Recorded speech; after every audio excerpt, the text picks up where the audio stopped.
nama saya Cindy Malika Borusilalahi dari Fakultas Ekonomi dan Bisnis Prodi Manajemen dengan NPM 2483202170. Pertama-tama yang saya hormati Ibu Dr. Hajan Nur Aisyah Nasution SEMM. Pertama-tama judul yang akan saya presentasikan, kebijakan moneter dan fiskal.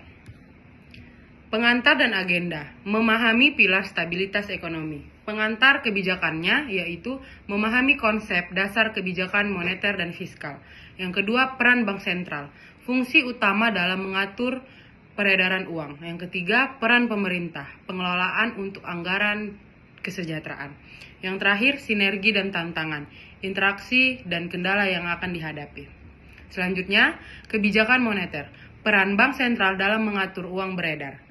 Kebijakan moneter berfokus pada pengendalian jumlah uang beredar dan suku bangsa.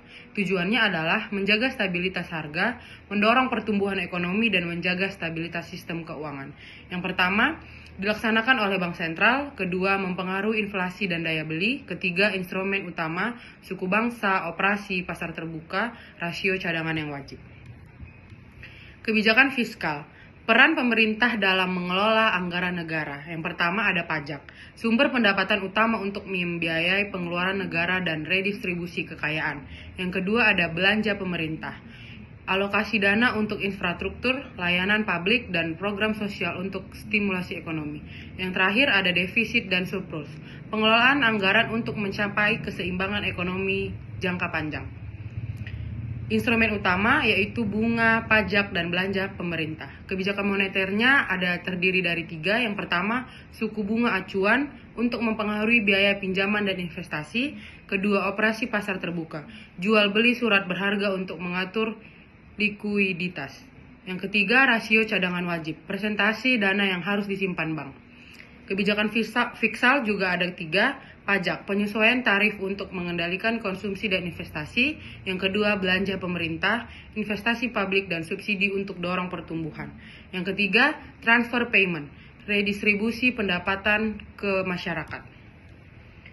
Tujuan kebijakan, stabilitas harga, pertumbuhan, dan kesempatan kerja. Stabilitas harga yaitu menjaga inflasi tetap rendah dan stabil untuk menjaga daya beli masyarakat. Yang kedua, pertumbuhan ekonomi, mendorong investasi produksi dan konsumsi untuk meningkatkan PDB.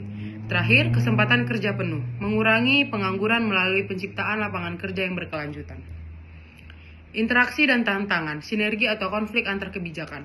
Tantangan utama terletak pada koordinasi antar kebijakan moneter dan fiskal. Terkadang tujuan keduanya bisa bertentangan. Misalnya, ketika kebijakan moneter mengetat untuk menekan inflasi sementara kebijakan fiskal ekspansif untuk stimulasi ekonomi.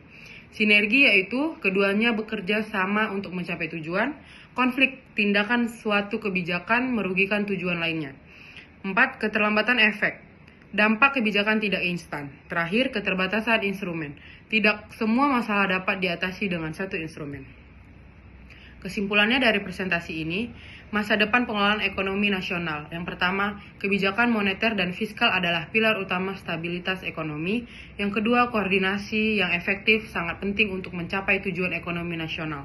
Yang ketiga, tantangan global menuntut adaptasi dan inovasi dalam pengelolaan kebijakan. Terakhir, diskusi bagaimana Indonesia dapat mengoptimalkan kedua kebijakan ini untuk pertumbuhan berkelanjutan. Terima kasih.